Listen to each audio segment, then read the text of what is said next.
All right, so today we're diving into Yellowface by R.F. Kuang. We're going to be working with excerpts from the audiobook. And this book it's not just a thriller. It kind of takes you behind the scenes of the whole publishing world. And it throws in some seriously thought-provoking questions about authorship and vaults. I might even give you a literary ghost story along the way. Yeah, one of the things that really struck me about this book is how it captures like that anxiety that I think so many of us feel, that nagging sense that we're not good enough, especially when we're surrounded by people who seem to have it all figured out. Yeah, for sure. And that's exactly where we meet June Hayward, struggling writer, tiny book advance, publisher goes belly up the whole 9 yards. And then on top of all that, she's constantly comparing herself to her friend Athena Lev, who is basically the literary it girl of the moment. So it's like watching someone spiral in a pressure cooker. Yeah, you almost feel for June in those early chapters. There's this raw ambition there, but it's twisted by insecurity and, let's be honest, a good dose of jealousy, which sets the stage for some seriously questionable choices when Athena unexpectedly dies and June stumbles upon her unfinished manuscript.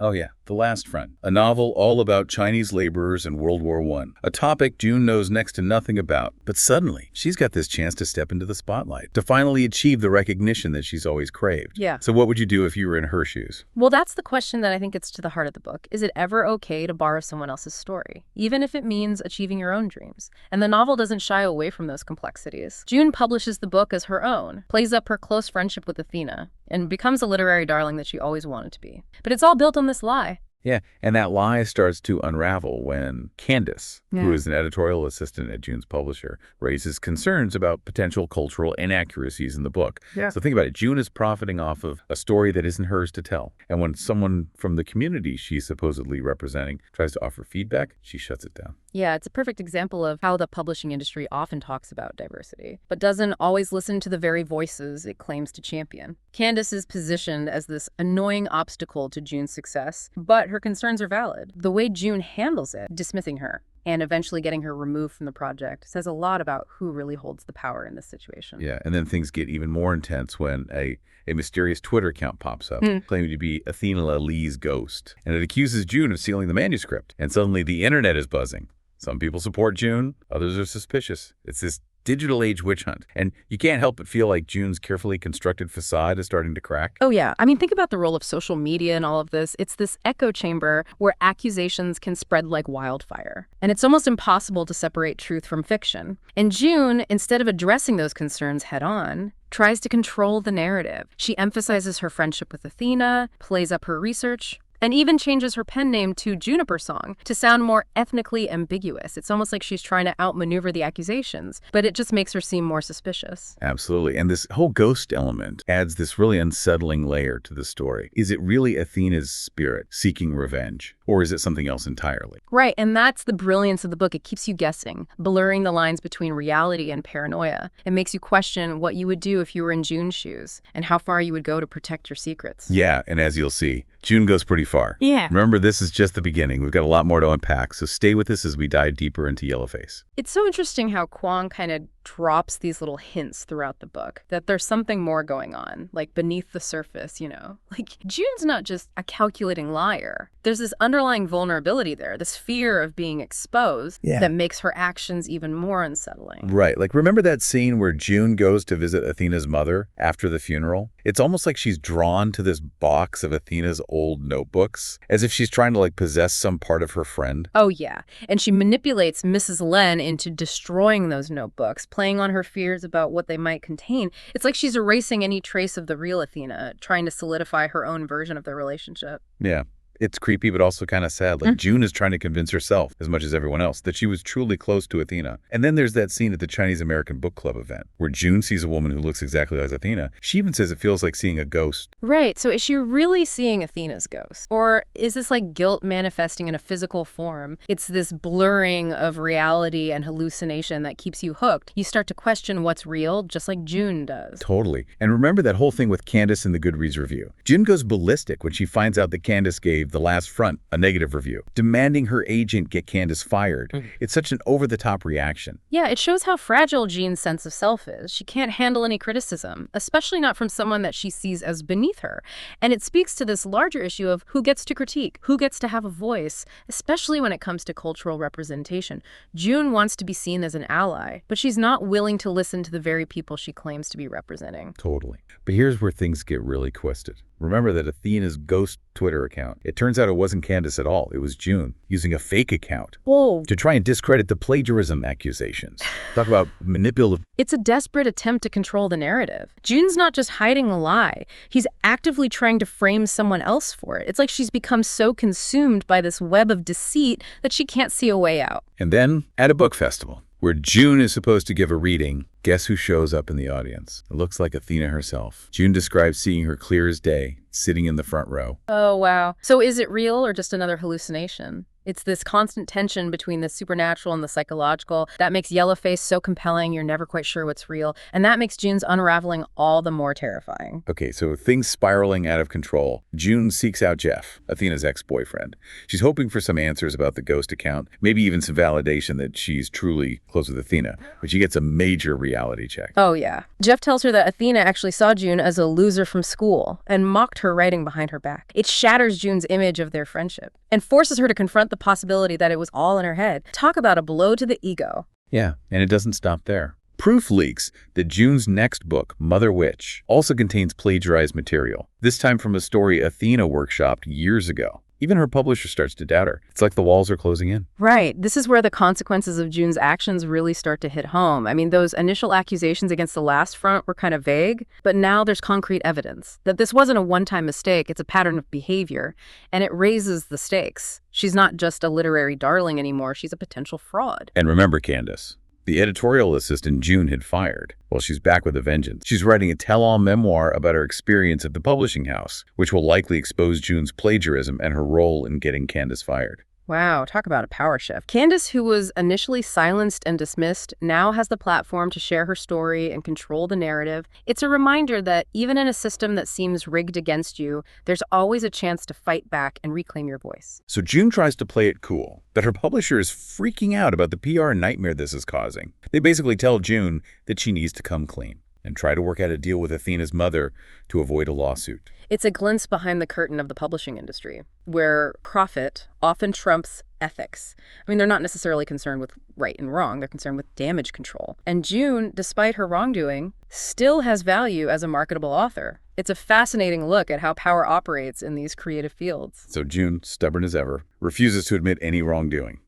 But she does agree to rewrite the plagiarized section of Mother Witch to avoid legal trouble. She even visits Mrs. Lee, hoping to convince her that the book is truly her own. But Mrs. Lee drops a bombshell. She knows that Athena would never have written something like that. Oh, wow. It's a subtle but powerful moment. It suggests that Mrs. Lee might be aware of June's plagiarism, but she's choosing not to confront it directly. It adds this layer of ambiguity to their relationship. It makes you wonder what secrets she might be keeping. Just when it seems like June might weather the storm, she gets invited to teach a writing workshop, and one of the students, a woman named Skylar, submits a story that eerily resembles one of June's own early work. This is where June's paranoia and hypocrisy really come to a head. Instead of recognizing the possibility of coincidence or inspiration, she immediately accuses Skylar of plagiarism. It's like she's projecting her own guilt onto this young writer, mirroring the accusations that have been leveled against her. And it's a total mess.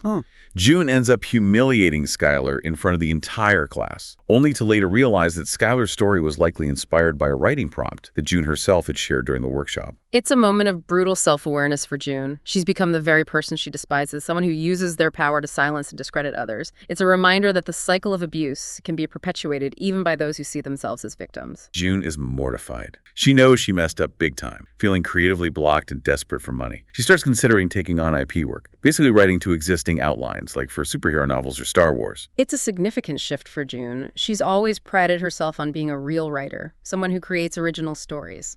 But now, facing the fallout of her plagiarism and the pressure to produce another hit, she's willing to compromise her artistic integrity for a paycheck. It's a slippery slope that raises questions about what we're willing to sacrifice for success. But even that plan falls apart when June receives an email from a former classmate, Johnson Huang, who claims to have concrete proof that she plagiarized The Last Front. He says he saw Athena researching the same historical events that the book is based on. And remember how June thought she was close with Athena? Well, Johnson says Athena actually called her a loser and mocked her writing. This is a major turning point in this story. I mean, until now, those accusations against June have been largely circumstantial or based on speculation. But Johnson claims to have irrefutable evidence, which puts June in a much more precarious position. It also further chips away at her image of her relationship with Athena, reinforcing this idea that she's been living a lie. So June tries to deny everything. But Johnson isn't buying it. He tells her she needs to get out of Athena's shadow and move on with her life. Johnson's advice is spot on. He recognizes that June is trapped in the cycle of obsession and self-destruction,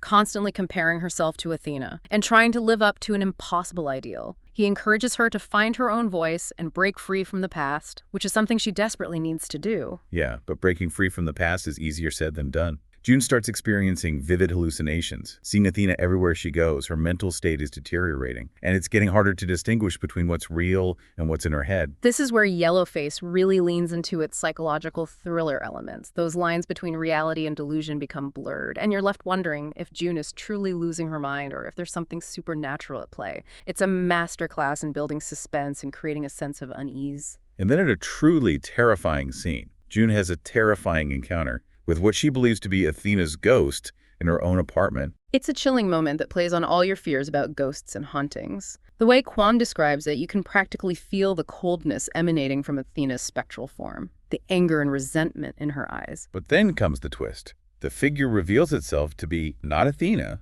but Candace. Whoa, what a reveal! It completely changes the game and raises the stakes even higher. Candace, the woman June had wronged and tried to silence, is back, and she's out for revenge. It's a classic case of the underdog biting back. But with a supernatural twist that leaves you wondering what she's capable of. Candace is furious with Joan for ruining her career, and she's not holding back. She reveals that she's been secretly recording Joan's conversations, including the one where she admits to stealing The Last Front. Talk about turning the tables. It's a brilliant move on Candace's part. She's not just seeking personal revenge, she's aiming to expose June's hypocrisy and hold her accountable for her action. It's a powerful statement about using your voice to speak truth to power, even if it means playing dirty. Candace plans to use the recordings in her tell-all-memoir, and she taunts June, suggesting that she'll be hailed as a hero for exposing a fraud. June is devastated, realizing that she's lost everything. It's a heartbreaking but also incredibly satisfying moment. Candace, who was initially marginalized and dismissed, now has the power to control the narrative, and June, who built her success on a lie, is finally facing the consequences of her actions. It's a reminder that even in a world where power and privilege often prevail, truth has a way of finding its way out. So what does June do? Does she accept defeat, or does she fight back? We'll find out in the final part of our deep dive into Yellowface. Stay with us. So we left off with June totally backed into a corner. Candace is ready to blow the lid off this whole plagiarism scandal. And June's publisher is more worried about their bottom line than they are about justice. So where does she even go from here? Give up? You'd think she'd just throw in the towel, right? But that's not how this story goes. Remember, June's a writer at heart. And what do writers do? They tell stories. Even when their own lives are falling apart, they find a way to shape the narrative. Okay, so she's not going to just disappear quietly. Not a chance. June decides to fight back, but not in the way you might expect. She's not going to deny the plagiarism. Instead, she's going to reframe it. She's going to write her own tell-all memoir, exposing the dark side of the publishing industry and painting herself as the victim of this manipulative hoax orchestrated by Candace. Hold on, so she's going to spin this whole thing as a conspiracy against her, even after admitting to stealing Athena's work. Yeah, that's the plan. June realizes that in the court of public opinion, perception often trumps the truth. So she's going to lean into the controversy, use it to fuel her comeback story. But how can she possibly make people believe she's the victim? I mean, we've seen her lie and cheat and manipulate her way through this whole ordeal. She's going to play the cancel culture card. June plans to portray herself as a white woman unfairly targeted by a vindictive person of color, someone who exploited her guilt and insecurities to advance her own career. Wow, that's a dangerous game she's playing. It feels risky. Almost like she's setting herself up for an even bigger fall. Oh, absolutely. It's a high-stakes gamble. Right. That could backfire spectacularly. Or it could catapult her back into the spotlight, albeit in a much more controversial light. And the question the book leaves us with is, will she succeed? And what about Athena? I mean, she's been this looming presence throughout the story, both literally and figuratively. How does she factor into June's grand plan? June's not going to let go of Athena that easily. She plans to weave that ghost story into her narrative, not as like a vengeful spirit, but as a symbol of the toxic pressures and expectations placed upon women in the literary world. She'll argue that she was so desperate to live up to Athena's legacy that she made a series of bad decisions. But ultimately, she's the real victim. So she's going to use Athena's ghost to garner sympathy. It's kind of twisted when you think about it. It is. June's taking a page from Candace's playbook, using a sensationalized narrative to grab attention and control the conversation. It's cynical, but it also reflects the cutthroat nature of the publishing industry, where success often depends on being the most convincing storyteller, even if it means bending the truth. So the Yellowface ends with June, like, furiously working on her memoir, determined to reclaim her narrative and expose Candace's hoax. But we never find out if she succeeds. Kwong leaves us hanging, forcing us to confront the unsettling possibility